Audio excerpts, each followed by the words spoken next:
প্রগতির কথা বলি, কিন্তু নারীরা কি নিজের ইচ্ছে মতো বাঁচতে পারে? পুরুষের দ্বারাই নিয়ন্ত্রিত হয় তাদের ভবিতব্য। পুরুষ কবি সুবোধ সরকার নিজেই সে কথা লিখে গেছেন লক্ষ্মী কবিতায়।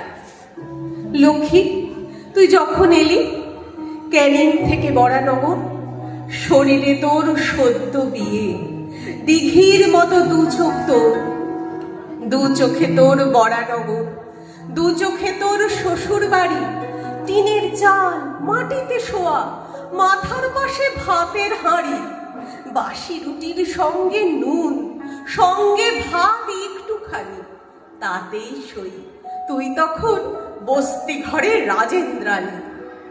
কিন্তু যেটা বলার কথা, কে তোর বর? কোন ছেলেটা? বাহাত নেই, গলায় চেন, কে দিল তোর এই বিয়েটা? লক্ষ্মী, তুই যখন এলি ক্যানিং থেকে কলকাতায়, তখনই জানি দুঃখ আছে তোর শিকড়ে, তোর পাতায়। দুঃখ ছিল গ্রামেও, তবে রাগ ছিল না নিশীথকালে। যে দুঃখটা ভারত জুড়ে, সে দুঃখটা চালে ডালের। বছর যেতে না যেতে তুই হাওড়া থেকে কোথায় গেলি? বম্বে গেলি, দুবাই গেলি, এবং তুই ফিরেও এলি।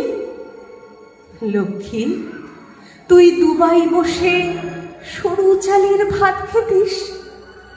হুইস্কির বোতলগুলো ছিল যে তোর দু চোখে বিষ। শিখতে হলো সে বিষ খেতে, বিষ না খেলেছিল চাবক।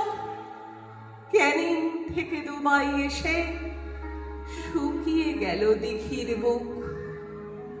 প্রথমে তোকে তোর বাবা মা বিকিয়েছিল অল্প দামে, বরানগর, বম্বে, গোয়া, দুবাই এসে বিক্রি থামে। এখানে তোর বিক্রি শেষ, জল শুকলো তোর দিঘিতে। একটা লোক এলো সেদিন তোকে হঠাৎ ফিরিয়ে নিতে। লোকটা কে রে? লোকটা বুড়ো। লক্ষ্মী, তুই ওকে চিনিস?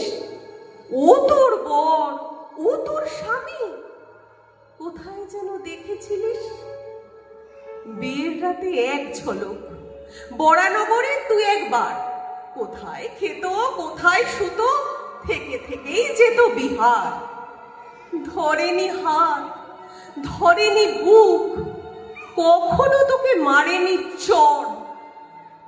লোকটা কে রে?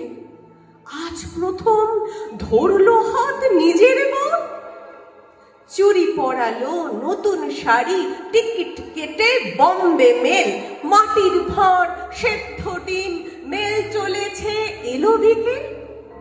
বাড়ি ফিরেছে বাড়ির বউ, রোমাঞ্চিত হাতের এলুম। এ বাড়ি তোর আসল বাড়ি, বাড়ির নাম লিলুয়া হোম। এখানে এসে পৃথিবী পেলি, দেখতে পেলি দেবী নিয়তি। সন্ধে হলেই বিড়ি ধরায় লক্ষ্মী আর সরস্বতী। ধন্যবাদ।